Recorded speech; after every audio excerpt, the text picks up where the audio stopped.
There was a girl named Lena Young, be 22, though her eyes looked older, eyes that had seen too many cold nights, too many days that stretched too far, and in her arms, wrapped in a damp, worn shawl, was a baby.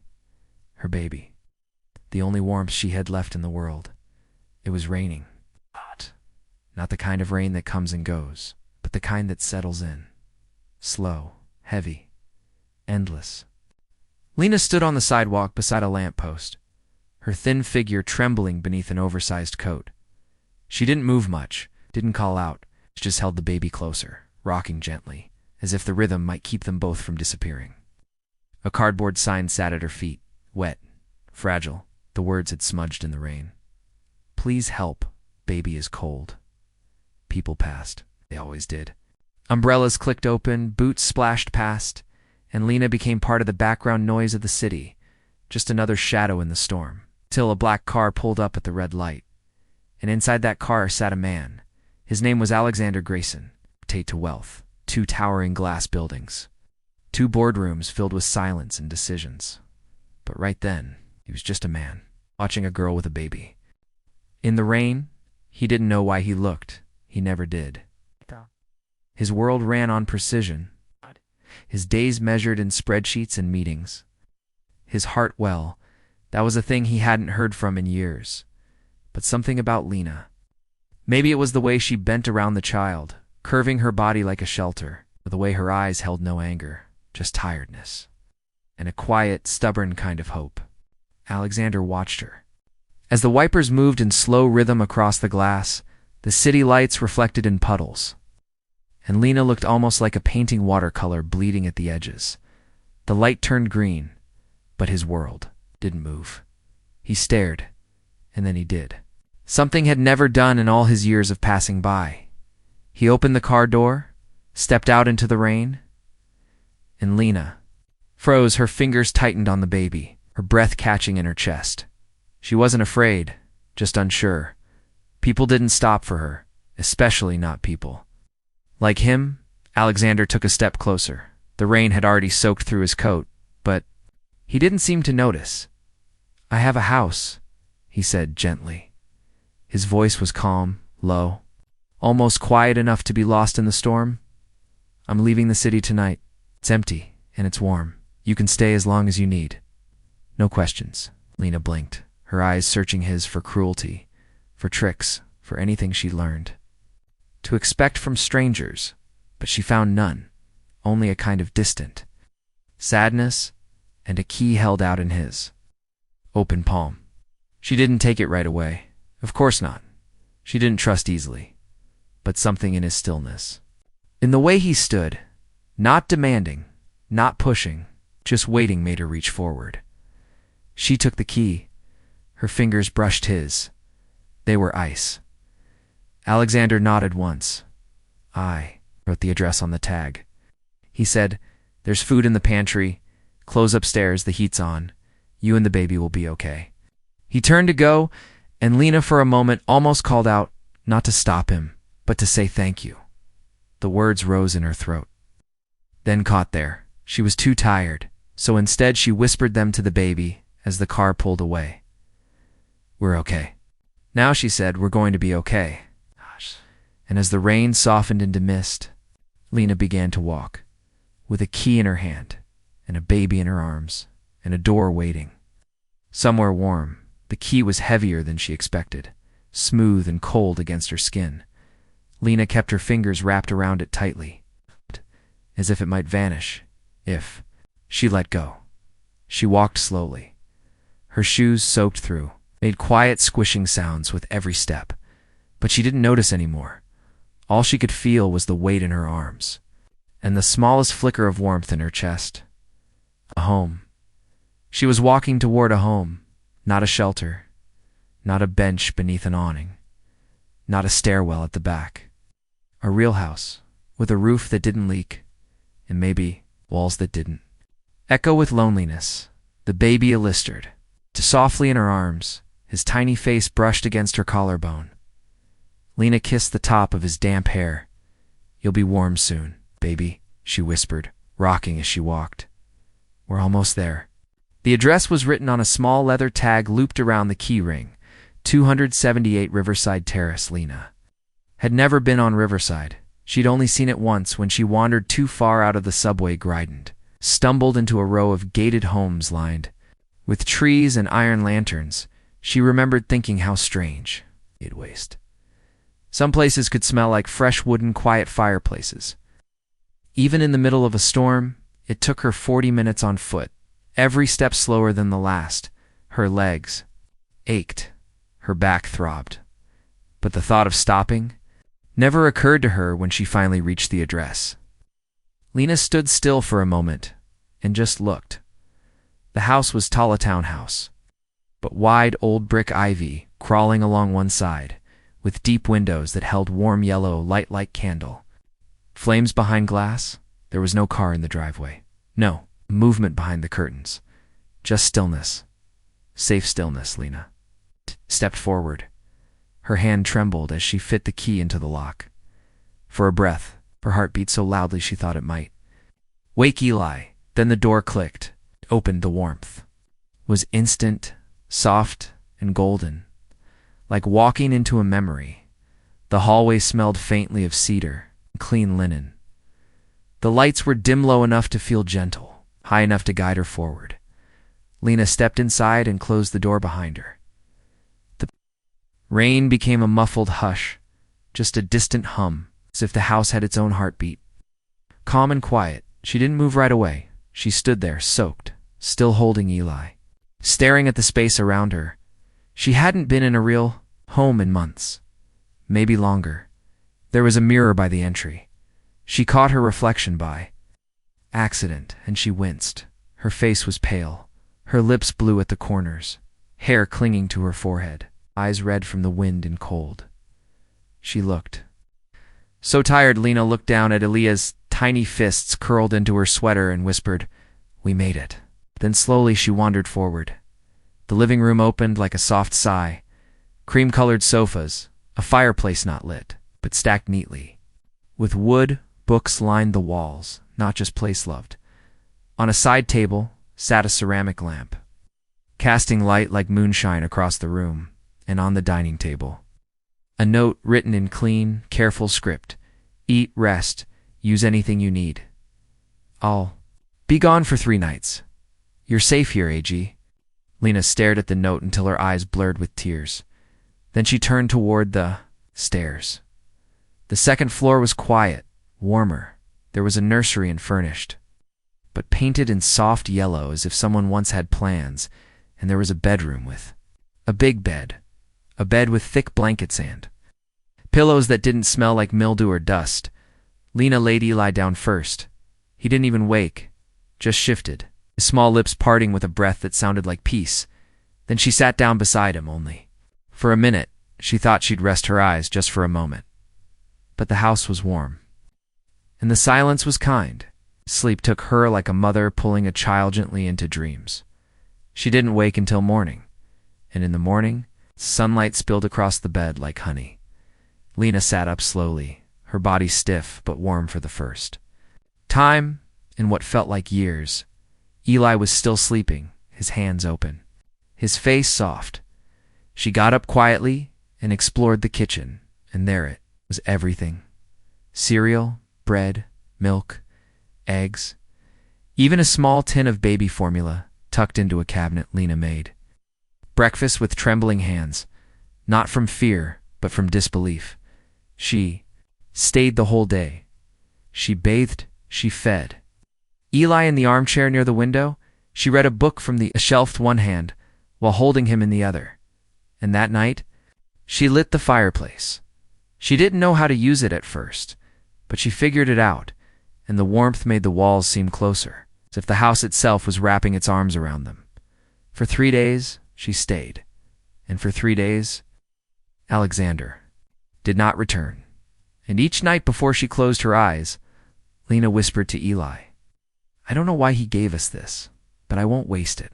3 days passed like a gentle blur, the kind that doesn't feel real, the kind of days that feel like borrowed time. Lena didn't touch anything she didn't need. She kept the rooms tidy. She used just enough, never more, but but the house didn't. Seemed to mind it welcomed her in ways she couldn't explain. Soft doors, warm light, silence that didn't feel empty, just kind. She smiled more.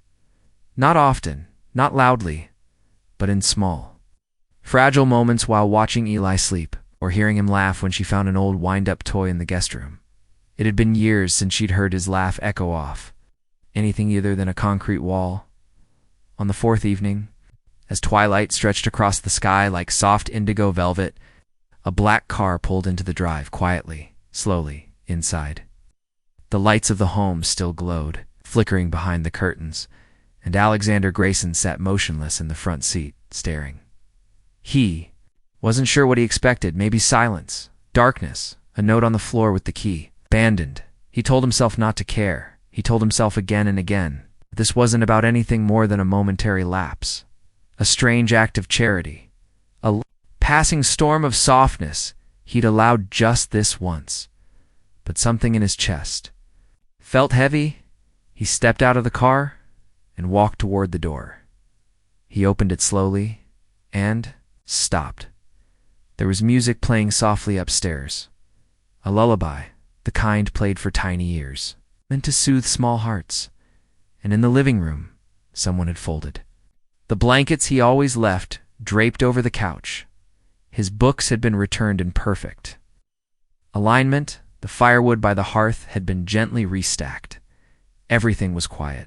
Everything was warm, but the house wasn't empty, not anymore. He stood in the center of the room, his hand still on the doorknob, and then slowly, footsteps padded down the stairs. Lena appeared at the landing. She wore one of his old she wears too big, but warm. Her hair was still damp from a recent shower, and she held Eli in her arms. Bundled in a soft blanket, she froze when she saw him, and in that stillness, neither of them spoke, not right away. Alexander's voice was the first to break the quiet. "I wasn't sure you'd still be here." Lena shifted Eli gently in her arms. "I wasn't sure I should be," she said, "but thank you for letting me." Her voice was soft, but not weak. She spoke the way someone speaks. Woe has learned to weigh every word. Alexander nodded once. His throat felt dry. "I didn't leave it as a test," said. "You don't owe me anything." "I know," she replied. "I didn't stay because I thought I had to. I stayed because, for the first time, my son was warm and I wasn't afraid." The baby stirred in her arms. Alexander looked down at him, then back up at Lena. He wasn't sure what he saw in her eyes, but it was honest and quiet and beautiful. He stepped aside, gently set his bag down on the floor. "You can stay longer if you need. No limit, no questions. Just stay." Lena looked at him for a long time. Then she whispered, "I don't want to take advantage. You don't even know us." Alexander met her gaze. "I know enough," he said. "I know what it's like to grow up cold, to wonder where you'll sleep. I knew it once, before I ever became." This, he gestured vaguely toward himself. Lena's lips parted, not from surprise, but from understanding. And that moment between them wasn't silence. It was peace. They shared the evening, without words. She made tea in his kitchen. He lit the fire. Eli sat in the middle. Content, held by the warmth of something he didn't yet have a name for. That night, Alexander went to bed without checking his phone, without scheduling his calendar, without looking at the news. He lay awake in the quiet, listening to the soft lullaby of a child's breathing in the next room, and for the first time in years, he slept without dreaming of numbers. The next morning, Lena was already up. She had made breakfast, toast, eggs, black coffee, just the way he took it. He stared at the mug, surprised. "I read the label," she said simply, a small smile touching her lips. He couldn't help it. He smiled back. They began to fall into a rhythm. A new kind of time. She stayed, not because she was asked to, but because it began to feel like the right place to be. Days passed, then weeks, and slowly, the air inside the house changed. Alexander came home earlier. He brought home groceries. and sometimes new toys. They ate dinner together at the table. He didn't sit at the head anymore. He sat beside Eli. He let the child wrap tiny fingers around his tie. He let him drool on expensive suits. He didn't care, because something in him was healing in ways he hadn't thought possible. And Lena, she began to laugh again at first. Just little things, the way Eli tried to eat a spoon backward. The time Alexander burned toast bacows. He was staring too hard at a blueberry on the floor and wondering how it got there. But eventually, her laughter filled the rooms, and the house that once held only silence began to feel like a home again. There are certain kinds of silence that feel like home, and others that feel like waiting for Lena. It had become harder to tell the difference. Every morning, she woke to warmth. Every evening, she slept without fear. Her son laughed loudly, freely, a chime that danced through the rooms and lived in the corners of Alexander's quiet smile. But deep in Lena's heart was still a shadow, a voice, small but persistent. You don't belong here. She didn't resent the kindness. She was grateful so deeply. She sometimes cried in the shower because there were no words big enough to hold what she felt, but the more real it became, the more unreal it felt. She found herself touching the walls, just to feel the solidness of them, the way they held. And one afternoon, she sat down at the desk in the study and pulled a sheet of paper from the drawer. She hadn't meant to write a goodbye letter, not at first, but once the pen touched paper, the words came. Dear Alexander, there are no words for what you gave me.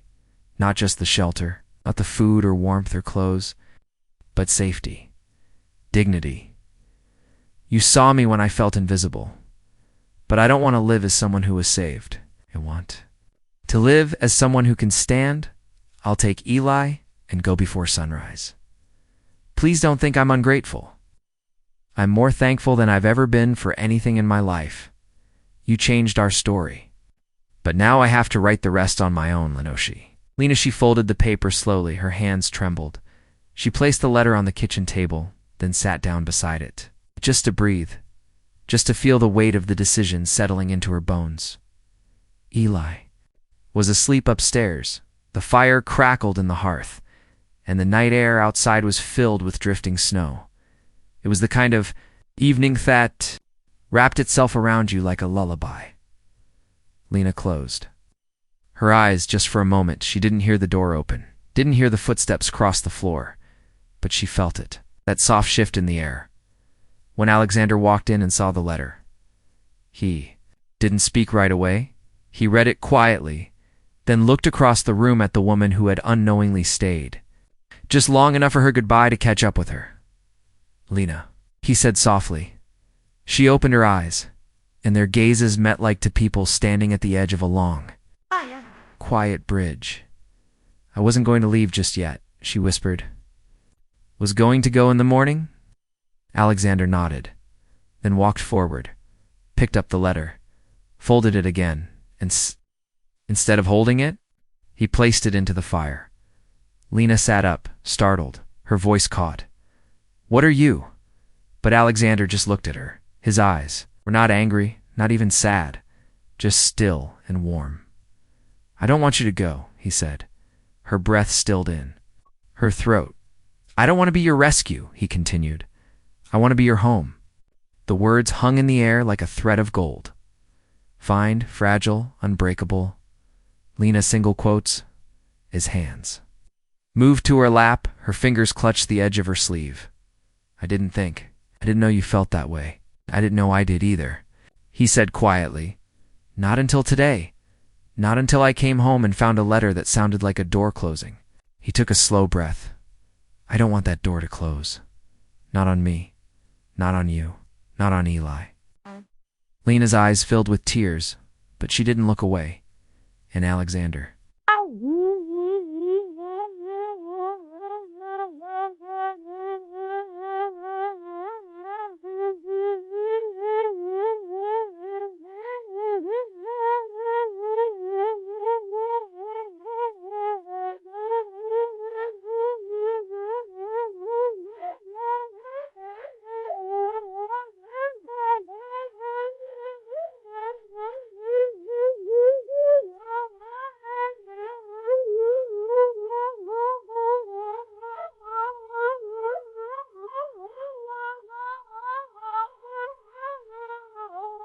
Wire. Way he smiles when you come home. He trusts you. I trust you. But I thought maybe I was. In the way of your life, you're my life now, he said. And that was it. No speeches, no promises too big to believe. Just truth, said. Quietly, like a seed planted into the soil of something real, Lena stood and walked into his arms. She didn't cry, not loudly, just leaned her forehead against his chest and listened to the heartbeat off a man who had once passed her on the street and chosen not to keep walking. That night, they sat by the fire, Eli curled between them, one hand holding Alexander's finger, the other resting against Lena's chest. The snow kept falling, the world kept turning, but inside the house on Riverside Terrace, time slowed and the future breathed in. Spring arrived quietly. One morning, the snow was simply gone, replaced by the scent of rain-soaked earth, the soft budding of trees, and the sound of tiny birds strying out their voices again. The city never stopped. Of course, cars moved, people rushed, phones rang, but inside the house on Riverside, terrace time had slowed to something warmer. Softer, real Lena now walked with a straighter back, still careful, still humble, but no longer small. She moved through the house like she belonged to it because she did, not just as a guest, not as someone passing through, but as someone who had planted roots. Eli had a room now, painted in soft green, with curtains that fluttered when the window was open. Alexander had insisted they pick the color together. They spent an entire afternoon night, a paint store, arguing over tiny squares with names like Dew Whisper and Cloud Mint. Lena had laughed so hard it snorted, and Alexander had memorized that sound, as if it were the last laugh he'd ever hear. He had changed, too. People at work noticed. He smiled more, took longer lunches, missed a few calls, just to be home in time for dinner. His assistant once asked if he was ill. He smiled and said, "No, I just started remembering what matters," and he meant it. One Sunday, he took them both to Central Park. Eli's first time seeing ducks, he squealed, clapped his hands, chased shadows on the grass. Lena watched from a blanket, with her shoes off, face tilted toward the sun, and Alexander. He sat beside her, his fingers brushing hers, his eyes full of something he'd never known he needed. Love, not the kind that burned wild, not the kind that asked for everything all at once, but the kind that grew quietly. It's like ivy along a brick wall, rooted, patient, unshakable. That night, back at the house, they put Eli to bed and sat by the fire, like always. Only this time, Alina spoke first. "I used to think," she said softly, "that love was a thing other people got, not me, not someone like me." Alexander didn't answer. He waited. Listened. Her voice remained gentle. "Even when you gave me the key that day, I thought it was a moment, a kindness that would end." She turned toward him, but it didn't end. It began. "And I don't know how to thank you for that." Alexander leaned forward, took her hand. "You don't need to," he said. "You just need to stay." She smiled, pressed her forehead to his. And that was the moment. Everything settled into place, not with a bang, not with a promise. Just two people, in the stillness of a firelit room, holding on to what they had found and choosing not to let go. The next morning, Eli woke up before both of them. They found him standing in his crib, grinning, babbling to the sunlight. Lena picked him up, kissed his cheek. Alexander wrapped an arm around them both, his voice low, still wrapped in morning haze, "You know, we should take a photo." Lena smiled, eyes soft with sleep. "Why?" "Because someday," he said, "we'll want to remember this morning, the way it felt, the way it all started." And so they did. A photo placed gently on the mantel, Lena, Eli, Alexander, three people, held in one another's arms, no longer strangers, no longer alone, but a family. Outside, the city moved on. Fast, loud, bright, but inside, time continued to move slowly, kindly, like a lullaby that never quite ended. And if you listen carefully, Somewhere in the heart of the night, beneath soft blanket sand, the hush of dreams. You can almost hear it, the steady breathing off. 3 people found their way to each other. It's in the rain. It rained again that night.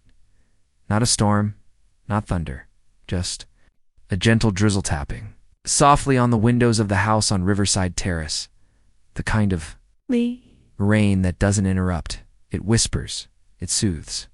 It reminds you that the world keeps turning again when you're resting. Lena stood by the window in the living room, her arms wrapped around herself, not from cold, but from stillness.